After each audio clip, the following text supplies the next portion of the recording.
पाकिस्तान से आई सीमा हैदर ने हिंदुस्तान की आजादी का जश्न मनाया। सीमा हैदर ने हर घर तिरंगा अभियान में जोर शोर से हिस्सा लिया। पाकिस्तान की बेटी तिरंगे को सलाम करती नजर आई और वंदे मातरम और भारत माता का जयकारा लगा रही है। नोएडा के घर की छत पर सीमा हैदर पर पूरी तरह से तिरंगे का रंग चढ़ा दिखाई दिया। भारत के झंडे के रंग की साड़ी पहने, तिरंगे का दुपट्टा और माथे पर माता की चुनरी। सीमा हैदर के साथ उसका केस लड़ रहे वकील भी मौजूद थे। साथ ही सीमा के बच्चे भी मौजूद थे।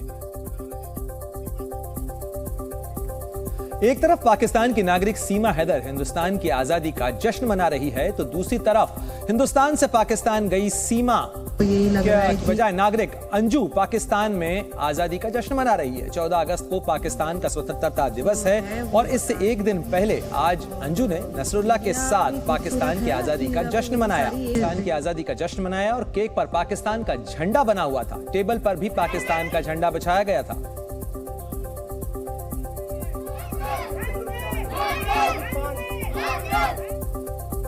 पाकिस्तान की आजादी का जश्न मनाने से पहले अंजू का एक नया वीडियो संदेश आया।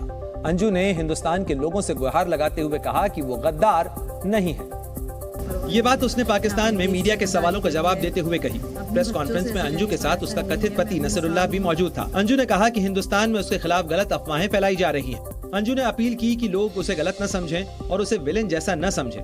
तो क्या अंजू को पाकिस्तान में अब हिंदुस्तान की याद आ रही है? क्या उसके दिल के कोने में कहीं न कहीं कोई पछतावा हो रहा है? कि वो हिंदुस्तान आना चाहती है। अंजू ने प्रेस कॉन्फ्रेंस में साफ कहा कि वो हिंदुस्तान से मोहब्बत करती है और वतन लौटना चाहती है। लेकिन इसके साथ ही उसने ये भी कहा कि वो नसरुल्लाह के साथ हिंदुस्तान आना चाहती है। अंजू ने कहा कि पाकिस्तान और हिंदुस्तान एक ही हैं, सिर्फ बॉर्डर का फर्क है। पाकिस्तान की तारीफ करने के अपने बयान पर भी अंजू ने सफाई दी। अंजू की जुबान पर अपने वतन की बार बार तारीफें, उसका ये कहना कि उसे हिंदुस्तान से मोहब्बत है, वो गद्दार नहीं है, क्या इसके पीछे अंजू की कोई चाल है या फिर वो पाकिस्तान में खुश नहीं है? अंजू पर पाकिस्तान लगातार मेहरबानियां कर रहा है। पाकिस्तान ने उसका वीजा 1 साल के लिए बढ़ा दिया है। तो क्या अंजू को पाकिस्तान पसंद आ गया है या ये वहां पर जाकर फंसा हुआ महसूस कर रही है? क्योंकि पाकिस्तान ने अंजू का वीजा खत्म होने से पहले ही उसका वीजा 1 साल के लिए बढ़ा दिया। पाकिस्तान अंजू पर मेहरबान है। पाकिस्तान में अंजू पर तोहफों की बारिश हो रही है। इसके बावजूद अंजू अभी भी अपने बच्चों के लिए भारत आना चाहती है। एक इंटरव्यू में अंजू ने कहा, भारत वापस आना चाहती हूँ। मैं चाहती हूँ कि एक बार अपने बच्चों से मिलूं, क्योंकि मैं उन्हें बहुत मिस कर रही हूँ। मैं सब कुछ फेस करना चाहती हूँ, वहाँ के लोगों के सवालों का सामना करना चाहती हूँ। अंजू ने कहा कि वो जिस प्लानिंग से आई थी, कुछ सोचा था और कुछ हो गया। जल्दबाजी में कुछ गलती भी हो गई। अंजू के इस बयान के कई मायने निकाले जा रहे हैं, जैसे क्या अंजू बदल रही है, उसे गलती का एहसास हो रहा है? तो क्या अंजू अपने बच्चों के लिए पाकिस्तान को छोड़ना चाहती हैं? क्या नसरुल्लाह के लिए अंजू का प्यार कम हो गया है? ये वो तमाम सवाल हैं जो इस वक्त लोगों के मन में घूम रहे हैं। हालांकि उससे पहले भी अंजू अपने बच्चों के लिए भारत आने की बात कह चुकी है। अंजू की एक 15 साल की बेटी और 6 साल का बेटा है। क्या अब इन्हीं बच्चों के लिए अंजू नसरुल्लाह को धोखा देने वाली है? देखना होगा कि अपने बच्चों के लिए आने वाले दिनों में क्या अंजू कोई बड़ा कदम उठाएगी। अंजू के ताजा बयानों पर इधर हिंदुस्तान में उसके पति अरविंद ने पलटवार किया। अरविंद ने जी न्यूज के साथ लाइव बातचीत में अंजू और नसरुल्लाह को कोई साजिश रचे जाने की आशंका जाहिर की और आरोप लगाया गया कि अंजू बच्चों को पाकिस्तान ले जाने के लिए खेल खेल रही है। ये गेम खेल रहे हैं दोनों, बच्चों को ले जाने के लिए। अरविंद ने कहा कि उसकी अंजू से हाल फिलहाल में कोई बात नहीं हुई है। अरविंद ने अंजू के हिंदुस्तान लौटने की इच्छा पर भी सवाल उठाए। इस तरह से ये दावा कर रहे हैं ना कि मैं बच्चों को ले जाऊंगा, ये करूंगा। ऐसा देखो, नसरुल्लाह भी है, वो पता नहीं क्या क्या मीडिया में बोलता है कि 1 साल का, पहले तो बोला था 2 महीने का वीजा पास हो गया है, फिर क्या 1 साल का हो गया है। पता नहीं झूठ पे झूठ बोले जा रहे हैं। ये दोनों तो झूठ ही बोल रहे हैं। अगर इतना ही आने का था तब तक क्यों नहीं आए? अरविंद ने कहा कि अंजू ने उसे धोखा दिया है। बिना तलाक दिए उसने शादी की है। धोखा नहीं दिया था, क्या जाके निकाह क्यों कर लिया? धोखा ही तो है निकाह करना। देखो, तलाक का पेपर अगर इतना दिन नहीं रुकता है, 3 साल तक तलाक का पेपर आ जाना चाहिए मेरे पास। अंजू के पति अरविंद का कहना है कि अंजू भले ही बच्चों से मिलने के लिए हिंदुस्तान आना चाहती है, लेकिन बच्चे उससे नहीं मिलना चाहते हैं, क्योंकि उसके मुताबिक बच्चे खुद अपनी मां अंजू से नहीं मिलना चाहते हैं। अरे बच्चे मिलेंगे तब तो पहले, बच्चे तो मना कर रहे हैं मिलने के लिए। सब कुछ पता है उसको, सारे को जानते हैं क्या कर रही है क्या नहीं कर रही, सब पता है बच्चों को। ऐसी कोई बात नहीं है, बच्चे वो दूध पीते हुए नहीं है। अंजू को बच्चों की याद आ रही है और वो बच्चों से मिलना चाहती है। इस बयान को अरविंद ने ढकोसला बताया। एक चीज बताओ मैडम, जिस बच्चों की इतनी चिंता होती है ना, वो 2 दिन में दौड़ के आ जाती है।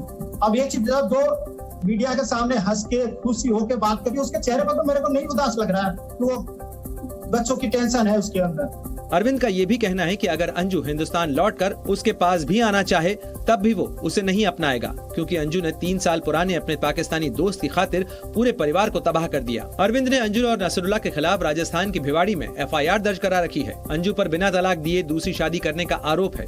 वहीं नसरुल्लाह पर अपहरण और महिला को शादी के लिए मजबूर करने का आरोप है। कुछ देर पहले हमने आपको बताया था कि अंजू ने पाकिस्तान में आजादी का जश्न मनाया।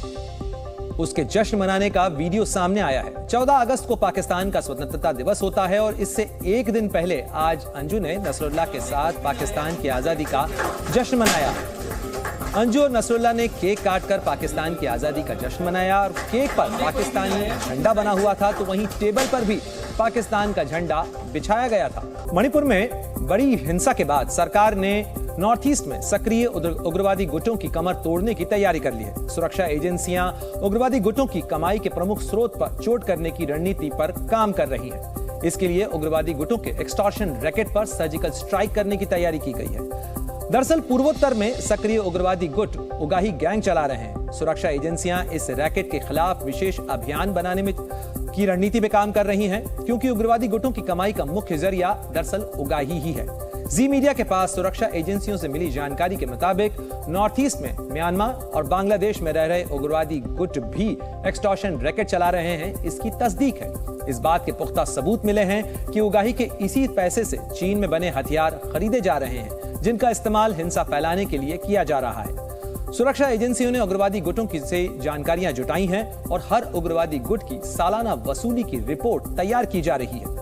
नॉर्थ ईस्ट में चल रहे इस रैकेट की गंभीरता का अंदाजा इसी बात से लगाया जा सकता है कि जुलाई में NIA ने मणिपुर में जबरन वसूली से जुड़े मामले में चार्जशीट भी दाखिल की है।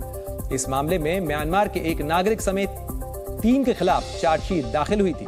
जी मीडिया के पास नॉर्थ ईस्ट में सक्रिय सभी उग्रवादी गुटों की तरफ से चलाए जा रहे एक्सटॉर्शन रैकेट की खास जानकारियां मौजूद हैं, जिससे पता चलता है कि हर साल कौन सा गुट कितने करोड़ रुपए की वसूली कर रहा है।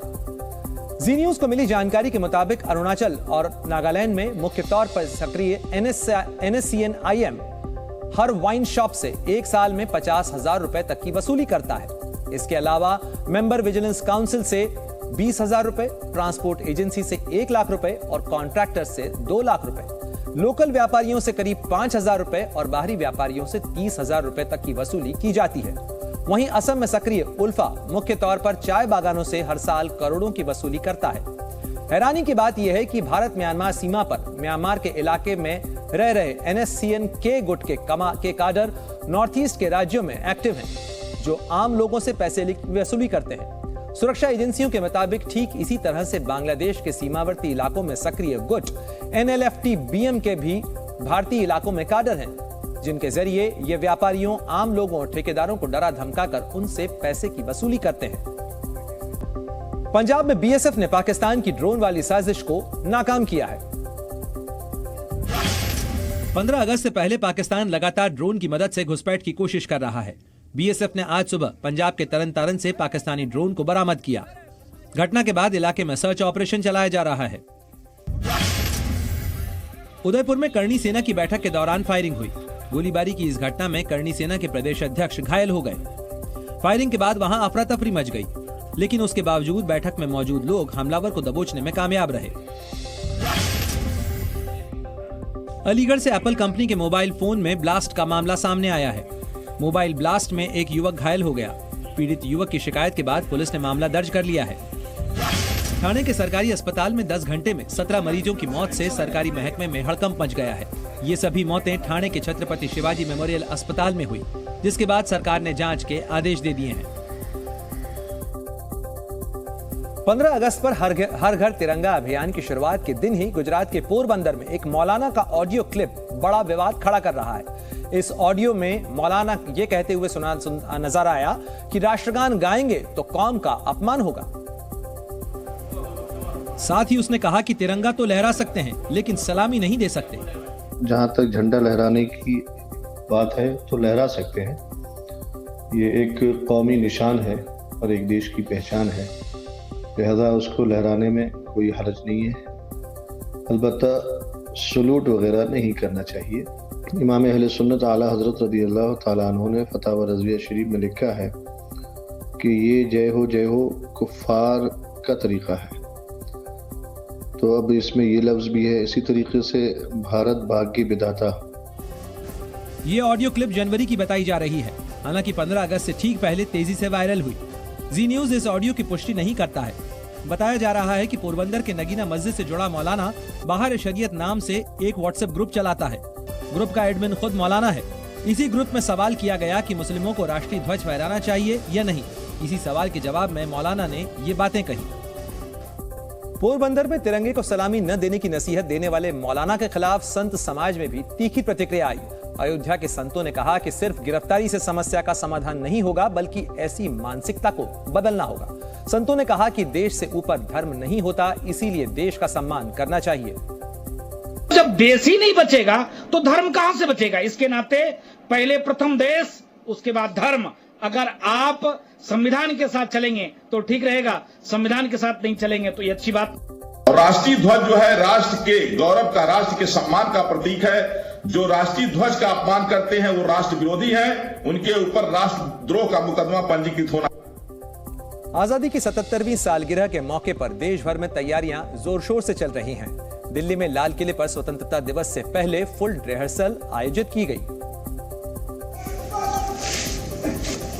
जिसमें तीनों सेनाओं की टुकड़ियों ने हिस्सा लिया। इस दौरान नजारा देखने लायक था।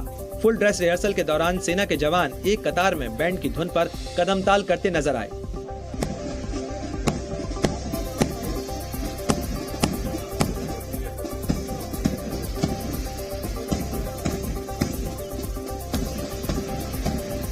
इस दौरान सेना की अलग अलग टुकड़ियों के जवानों ने देशभक्ति से जुड़े गीतों को बजाया और एक साथ चलते हुए इस फुल ड्रेस रिहर्सल को पूरा किया।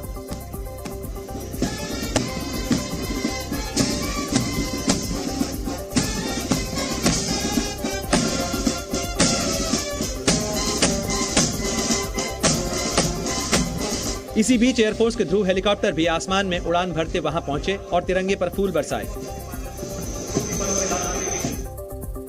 77वें स्वतंत्रता दिवस समारोह के मौके पर पहली बार 21 तोपों की सलामी स्वदेशी तोप से दी जाएगी। इसके लिए लाइट फील्ड गन का इस्तेमाल किया जाएगा, जो पूरी तरह स्वदेशी और आत्मनिर्भर भारत का प्रतीक है। इसे पाकिस्तान और चीन की सीमा पर तैनात किया गया है। बताया गया है कि इस लाइट फील्ड गन की रेंज 17 किलोमीटर के ऊपर है। लाल किले पर होने वाले समारोह से पहले इसकी भी रिहर्सल की गई, जिसमें जवान अपनी गनों के पास पहले से तैनात हुए। इसके बाद सभी जवान एक एक कर अपनी गन के पास पहुंचे और उन्हें लोड किया।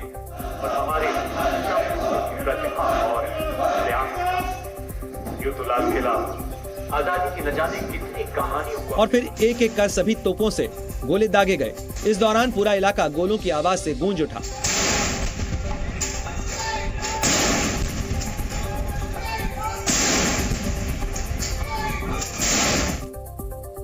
पंद्रह अगस्त को लाल किले पर प्रधानमंत्री तिरंगा फहराते हैं, जिसे लेकर काफी तैयारियां की जाती हैं। लेकिन इस बार स्वतंत्रता दिवस के मौके पर लाल किले की सजावट में बड़े बदलाव किए जा रहे हैं। इस बार लाल किले पर और उसकी प्राचीर पर फूलों से होने वाली भारी भरकम सजावट को काफी कम किया जाएगा, ताकि लाल किले की यह ऐतिहासिक इमारत अपने मूल स्वरूप में दिखाई पड़े और कार्यक्रम के दौरान वहां मौजूद लोगों को भी दूर से प्राचीर नजर आ सकेगी। इसके अलावा लाल किले के अंदर के गार्डन, परेड एरिया को सजाया जाएगा, लेकिन उससे ज्यादा फूलों और बड़ी फ्लैग शीट्स का इस्तेमाल नहीं किया जाएगा। बताया गया है कि वहां कुछ जगहों पर G20 का लोगो भी नजर आएगा। जानकारी के मुताबिक 15 अगस्त के कार्यक्रम में इस बार 1800 विशेष मेहमानों को बुलाया गया है। इनमें सरपंच, टीचर्स, नर्स, किसान, मछुआरे और सेंट्रल विस्टा प्रोजेक्ट में लगे श्रमिक भी शामिल होंगे। साथ ही प्रधानमंत्री किसान सम्मान निधि योजना के 2 लाभार्थियों को भी लाल किले पर बुलाया गया है, जिनकी सुरक्षा की जिम्मेदारी भी दिल्ली पुलिस और ITBP को सौंपी गई है। 15 अगस्त को लाल किले पर होने वाले कार्यक्रम को ध्यान में रखते हुए दिल्ली में सुरक्षा के कड़े इंतजाम किए गए हैं। देश की राजधानी की सड़कों पर जगह जगह बैरिकेड्स लगा दिए गए हैं। साथ ही चप्पे चप्पे पर सुरक्षा बल के जवानों को तैनात कर दिया गया है। वहीं दूसरे शहरों से लगती दिल्ली की सीमा पर भी सुरक्षा को बढ़ा दिया गया है। साथ ही वहां से आने जाने वाले सभी लोगों की चेकिंग तेज कर दी गई है। लाल किले की तरफ जाने वाले रास्तों पर सुरक्षा को ज्यादा कड़ा कर दिया गया है। साथ ही 15 अगस्त के कार्यक्रम को लेकर पुलिस ने ट्रैफिक एडवाइजरी भी जारी की है, जिसके मुताबिक 15 अगस्त को कार्यक्रम खत्म होने तक दिल्ली में भारी भरकम मालवाहक गाड़ियों पर पूरी तरह से प्रतिबंध रहेगा। इसके साथ कई रूट में बदलाव भी किया गया है। जिन वाहनों पर पार्किंग लेबल नहीं है वो C hexagon, India Gate, Copernicus Marg, Mandi House, Sikandra Road, W Point, A Point, Tilak Marg, Mathura road, Netaji Subhash मार्ग, निजामुद्दीन खट और सलीमगढ़ बाईपास से होते हुए ISBT कश्मीरी गेट तक के बाहरी रिंग रोड पर जाने से बचें। लोगों को परेशानी न हो इसके लिए पुलिस ने रूट में हुए बदलावों का पालन करने की अपील की है। कांग्रेस अध्यक्ष मल्लिकार्जुन खड़गे छत्तीसगढ़ के दौरे पर हैं। छत्तीसगढ़ में कांग्रेस ने चुनावी शंखनाद कर दिया है। कांग्रेस अध्यक्ष मल्लिकार्जुन खड़गे ने आज जांजगीर चांपा जिले में चुनावी रैली की। इस दौरान मुख्यमंत्री भूपेश बघेल भी मौजूद रहे। केंद्रीय कानून मंत्री अर्जुन राम मेघवाल ने राजस्थान की गहलोत सरकार को घेरते हुए बड़ा बयान दिया। उन्होंने कहा कि गहलोत सरकार बस अपनी कुर्सी बचा रही है और उनके साथी बीजेपी की विचारधारा से जुड़ रहे हैं। पाकिस्तान के ग्वादर में चीनी इंजीनियर्स के काफिले पर हमला हुआ। अज्ञात हमलावरों ने पहले IED ब्लास्ट किया और फिर काफिले पर ताबड़तोड़ फायरिंग की। हमले में कई लोगों के मारे जाने की आशंका जताई जा रही है। वहीं हमले की जिम्मेदारी बलूचिस्तान लिबरेशन आर्मी यानी BLA ने ले ली है। दिल्ली के अलीपुर में एक केमिकल गोदाम में भीषण आग लग गई। जानकारी के मुताबिक आग पहले केमिकल के ड्रम में लगी और उसके बाद आग ने पूरे गोदाम को अपनी चपेट में ले लिया। फिलहाल फायर ब्रिगेड की 6 गाड़ियां मौके पर हैं और आग को बुझाने का काम जारी है। हिमाचल प्रदेश में भारी बारिश की वजह से भीषण तबाही हुई है। कहीं पहाड़ दरक गए तो कहीं सैलाब में गांव डूब गए। बिलासपुर के नमहोल इलाके में भारी लैंडस्लाइड हुआ है और कई घर पहाड़ी से गिरे मलबे की चपेट में आ गए। भारी बारिश के बाद शिमला धर्मशाला नेशनल हाईवे 103 पर दगसेच मंदिर के पास अचानक पहाड़ टूटकर लोगों के घरों पर आ गिरा। पहाड़ से गिरे मलबे ने एक गौशाला और सड़क पर खड़े कई वाहनों को भी अपनी चपेट में ले लिया। हालांकि गनीमत ये रही कि इस हादसे में किसी की भी जान नहीं गई। लैंडस्लाइड के बाद शिमला धर्मशाला नेशनल हाईवे 103 पर आवाजाही बंद कर दी गई है और प्रशासन की टीम मलबा हटाने के लिए पहुंची। हिमाचल प्रदेश के नालागढ़ इलाके में भी भारी भूस्खलन हुआ और लगभग 600 साल पुराना राजमहल भी लैंडस्लाइड की भेंट चढ़ गया। लैंडस्लाइड की वजह से इस राजमहल के 4 कमरे मलबे में तब्दील हो गए। यहाँ हुए लैंडस्लाइड में करीब 1 करोड़ की संपत्ति के नुकसान का अनुमान लगाया जा रहा है। हिमाचल प्रदेश के मंडी में भी भारी बारिश के बाद ब्यास नदी उफान पर है। कई इलाकों में बाढ़ जैसे हालात पैदा हो गए हैं और ब्यास नदी का पानी लोगों के घरों में घुस गया। सड़कें कई फीट पानी में डूब गईं, जिसकी वजह से सड़कों पर वाहनों की लंबी कतार नजर आई। हिमाचल प्रदेश के शिमला में बारिश लोगों के लिए आफत बन गई है। यहाँ भारी बारिश के बाद कई जगहों पर लैंडस्लाइड हुआ और पेड़ टूटकर सड़कों पर आ गिरे, जिससे सड़क पर गुजर रहे कई वाहन इसकी चपेट में आ गए। दुधरी इलाके में भूस्खलन के बाद पेड़ टूटकर एक कार पर आ गिरा और इस कार में बैठा शख्स घायल हो गया। जानकारी मिलने पर मौके पर पहुंची राहत बचाव की टीम ने पेड़ काटकर फंसी गाड़ी और कार सवार को बाहर निकाला। वहीं हीरानगर इलाके में भी पेड़ गिरने से वाहनों की आवाजाही ठप हो गई और शिमला बिलासपुर नेशनल हाईवे कई जगह बंद हो गया। हिमलैंड के पास भी लैंडस्लाइड के बाद पहाड़ का मलबा सड़क पर आ गया, जिस वजह से शिमला BCS की ओर जाने वाली सड़क बंद हो गई। मौसम विभाग के मुताबिक हिमाचल प्रदेश में इस साल सामान्य से 30% ज्यादा बारिश हुई है और बारिश का ये दौर अगले 4-5 दिन और जारी रहने का अनुमान है। जहाँ तक मानसून का टोटल बारिश की बात है 1 जून से अब तक की, वो करीब 37% ज्यादा है अभी। मौसम विभाग ने सिरमौर, सोलन, हमीरपुर, बिलासपुर, शिमला समेत हिमाचल प्रदेश के 8 जिलों में ऑरेंज अलर्ट जारी किया है। प्रधानमंत्री नरेंद्र मोदी ने उत्तराखंड की एक महिला को स्वतंत्रता दिवस समारोह में विशेष अतिथि के तौर पर आमंत्रित किया है और इस आमंत्रण के पीछे कहानी दिलचस्प है। दरअसल प्रधानमंत्री मोदी उत्तरकाशी की रहने वाली एक महिला ने चटनी उन्हें तोहफे में भेजी। महिला का नाम सुनीता रतौला है और सुनीता रौतेला और उनका संगठन सेब की चटनी बनाता है। सुनीता ने 4 महीने पहले प्रधानमंत्री नरेंद्र मोदी को चटनी का एक जार भेजा था, जिसके बाद सुनीता को प्रधानमंत्री कार्यालय की तरफ से चिट्ठी मिली। चिट्ठी में पीएम मोदी ने सुनीता की चटनी की तारीफ की और सुनीता को स्वतंत्रता दिवस समारोह में विशेष अतिथि के तौर पर शामिल होने का न्योता भी भेजा। कांग्रेस महासचिव प्रियंका गांधी के खिलाफ मध्य प्रदेश में FIR दर्ज कर दी गई है। इंदौर और भोपाल में दर्ज FIR में प्रियंका के अलावा पूर्व मुख्यमंत्री कमलनाथ समेत कई और नेताओं के भी नाम हैं। क्योंकि इन लोगों ने एक पत्र का हवाला देकर मध्य प्रदेश की शिवराज सरकार पर 50% कमीशन का आरोप लगाया था। दरअसल प्रियंका ने ट्वीट किया था कि कर्नाटक की भ्रष्ट बीजेपी सरकार 40% कमीशन वसूलती थी। मध्य प्रदेश में बीजेपी अपने ही भ्रष्टाचार के रिकॉर्ड को तोड़कर आगे निकल गई है। कर्नाटक की जनता ने 40% कमीशन वाली सरकार को हटा दिया। अब मध्य प्रदेश की जनता 50% कमीशन वाली सरकार को हटाएगी। प्रियंका के ट्वीट के बाद बीजेपी नेताओं ने भोपाल, इंदौर और ग्वालियर समेत मध्य प्रदेश के कई जिलों में शिकायत दर्ज कराई। बीजेपी नेताओं की शिकायत पर इंदौर के संयोगितागंज थाने में आईपीसी की धारा 420 और 469 के तहत केस दर्ज कर लिया गया। इसके अलावा भोपाल में भी एफआईआर दर्ज कराई गई है। इस संबंध में एक एफआईआर दर्ज कर ली गई है धारा 469, 500 और 501 में, जिसमें डिफेमेशन को और फर्जी डॉक्यूमेंट के थ्रू डिफेमेशन को परिभाषित किया गया है और उसके संबंध में सजा लिखी हुई है। प्रियंका ने दावा किया कि मध्य प्रदेश के ठेकेदारों के एक संघ और उसके पदाधिकारी ज्ञानेंद्र अवस्थी ने हाईकोर्ट के मुख्य न्यायाधीश को पत्र लिखकर शिकायत की कि उन्हें 50% कमीशन देने के लिए भुगतान मिलता है। हालांकि प्रियंका के खिलाफ एफआईआर कराने वाले बीजेपी नेताओं ने दावा किया कि ये नाम और चिट्ठी दोनों फर्जी हैं। प्रदेश शासन की छवि को धूमिल करने के लिए तैयार कर ऐसे फर्जी पत्र तैयार कर वायरल किए गए। यदि कोई ज्ञानेंद्र अवस्थी होता और ऐसा कोई संघ होता तो 25 जुलाई से अभी तक कांग्रेस बीसीओ प्रेस कॉन्फ्रेंस में उसको खड़ा करके और अपने आरोपों की पुष्टि कर चुकी होती। बीजेपी नेताओं ने ग्वालियर में ज्ञानेंद्र अवस्थी नाम के व्यक्ति के साथ अन्य अज्ञात व्यक्तियों पर केस भी दर्ज कराया। पुलिस की शुरुआती जांच में पत्र पर लिखे पते पर इस संगठन का कोई कार्यालय नहीं मिला। इतना ही नहीं, पुलिस अब तक ज्ञानेंद्र अवस्थी नाम के शख्स की भी तलाश नहीं कर सकी है।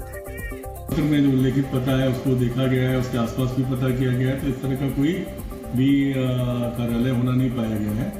और जो पत्र लिखने वाला व्यक्ति है, जिसके नाम पर भी कोई व्यक्ति की जानकारी कहीं आसपास भी नहीं मिली है। प्रियंका पर एफआईआर दर्ज होने के बाद मध्य प्रदेश की राजनीति में उफान आ गया, क्योंकि शिवराज सरकार पर चुनावी साल में भ्रष्टाचार के गंभीर आरोप लगा रही है। इसीलिए बीजेपी के नेताओं ने भी पलटवार करने में कोई देर नहीं लगाई और कांग्रेस पर झूठ फरेब की राजनीति करने का आरोप लगा दिया। कांग्रेस की मध्य प्रदेश में कोई जमीन नहीं है, जनता ने उन्हें पूरी तरह नकार दिया है।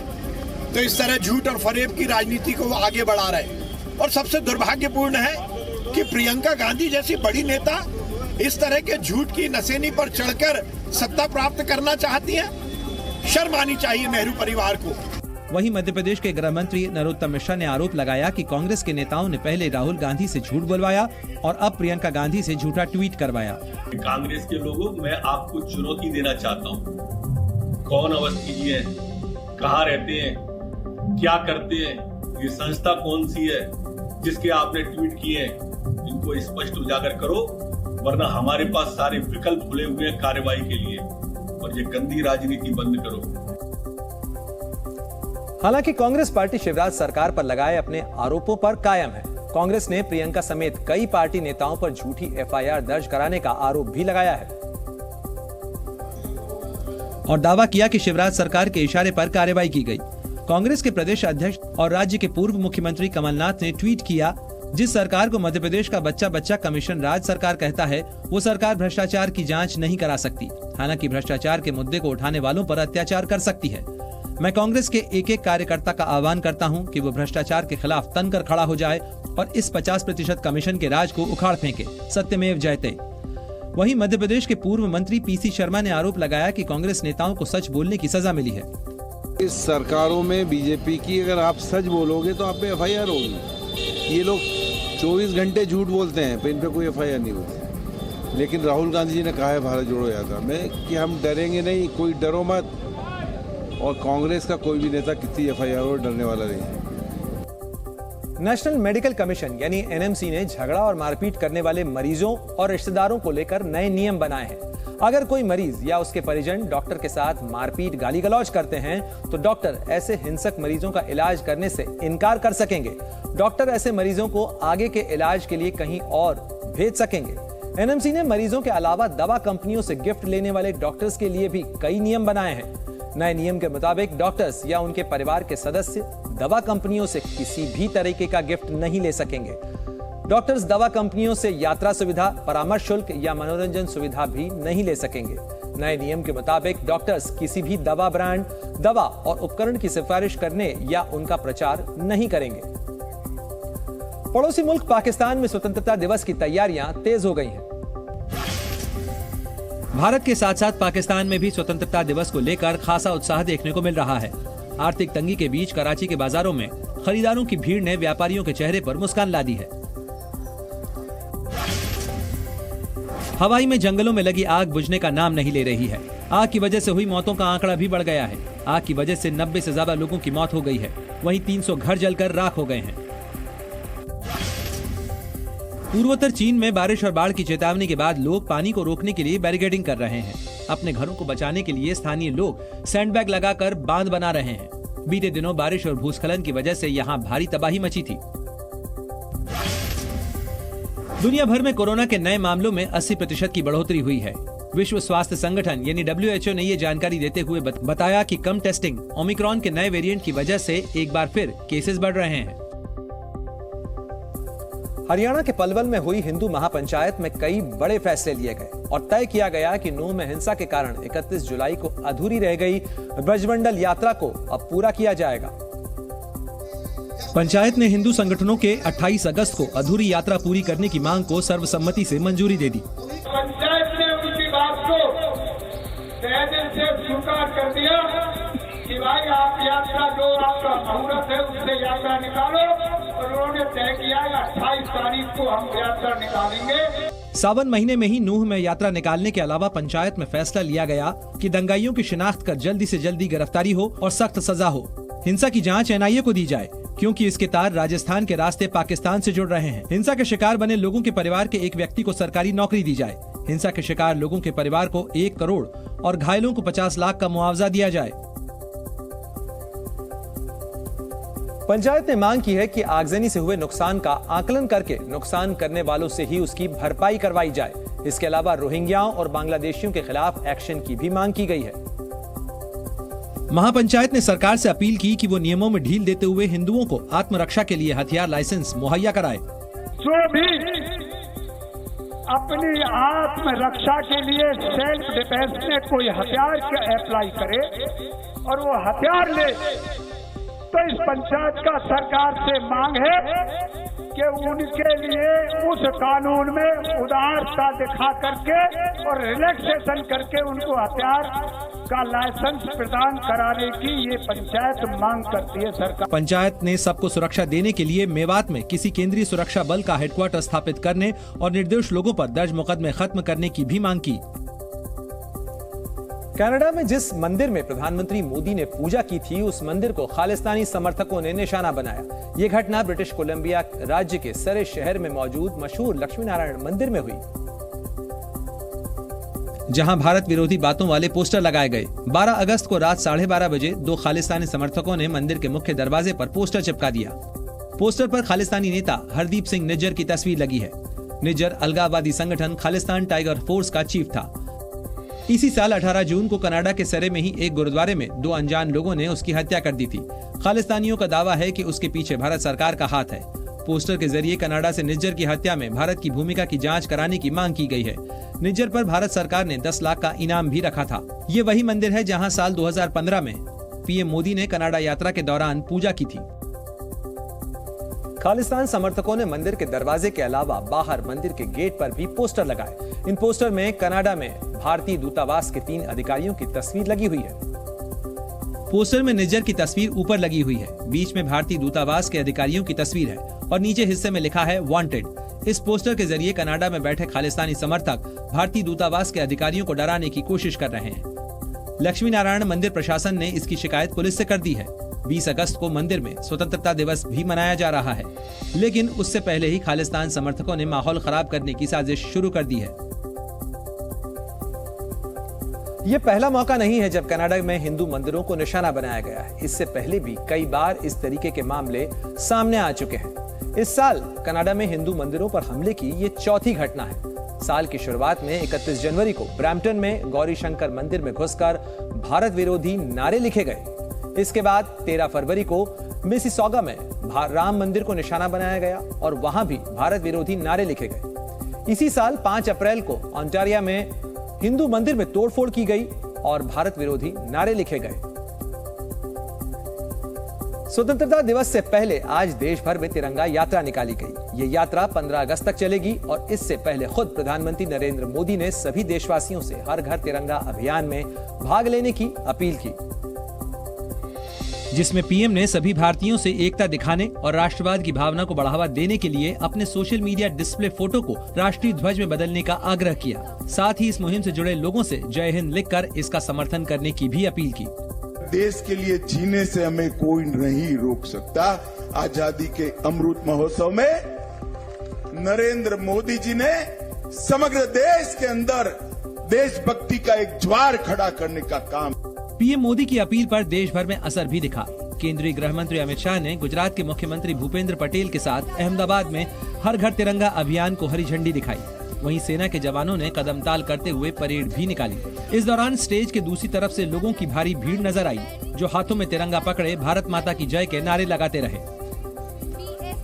जम्मू कश्मीर के श्रीनगर में भी तिरंगा यात्रा निकाली गई, जिसमें भारी तादाद में लोग शामिल हुए। इस दौरान डल झील और उसके आसपास पूरा इलाका तिरंगे के रंग में रंगा नजर आया, जिसको देखकर वहां मौजूद लोग दंग रह गए। श्रीनगर में उपराज्यपाल मनोज सिन्हा ने स्वतंत्रता दिवस से पहले आजादी का अमृत महोत्सव मनाने के लिए डल झील के किनारे SKIDC के बॉटनिकल गार्डन पर तिरंगा रैली को हरी झंडी दिखाई। इस दौरान वहां लोग भारत माता की जय के नारे लगाते हुए निकले।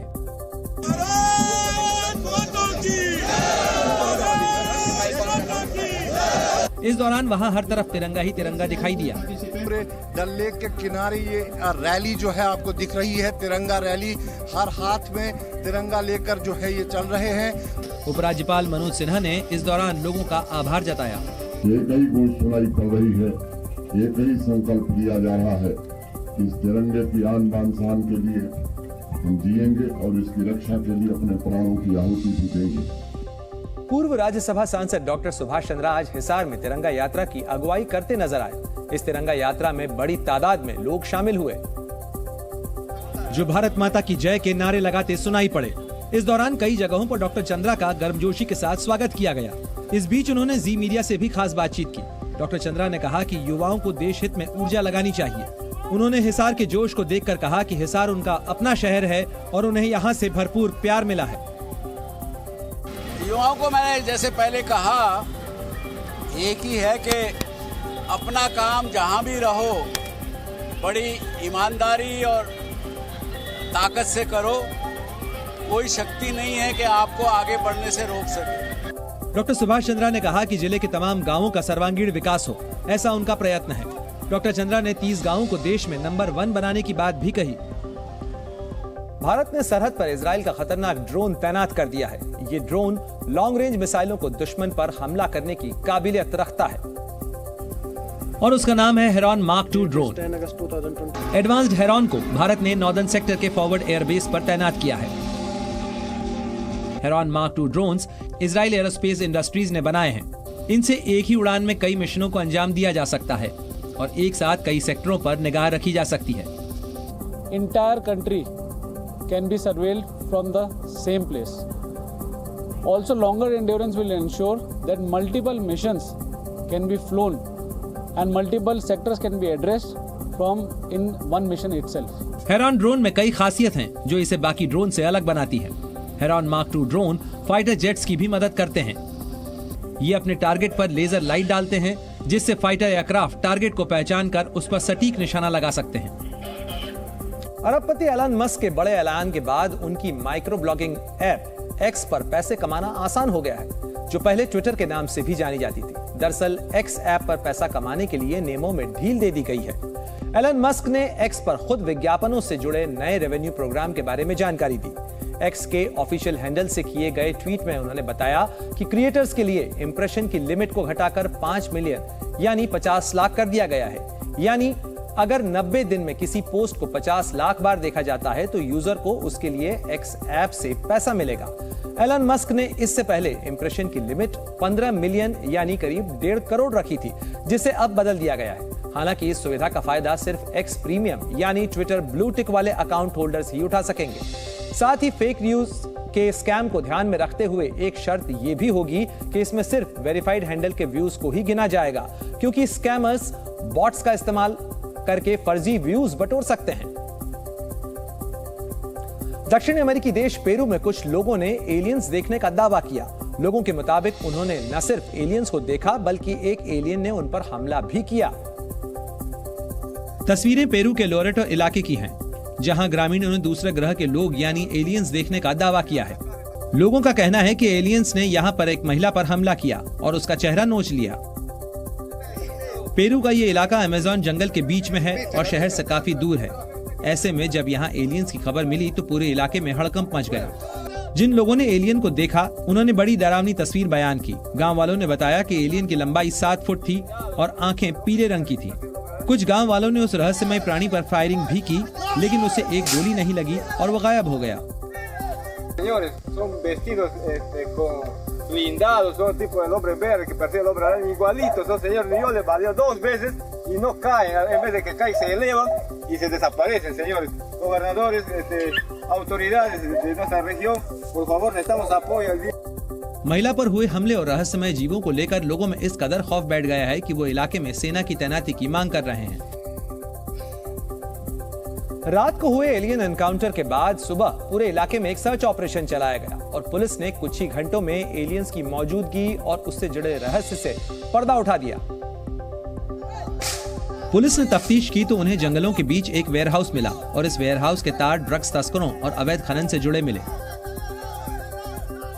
पता चला कि ड्रग्स और खनन माफिया ग्रामीणों को डराने और अपने ठिकाने से दूर रहने के लिए एलियंस का नाटक रच रहे थे। मीडिया रिपोर्ट्स के मुताबिक माफिया से जुड़े लोग खतरनाक मेकअप के साथ जेट पैक सूट की मदद से हवा में उड़ रहे थे।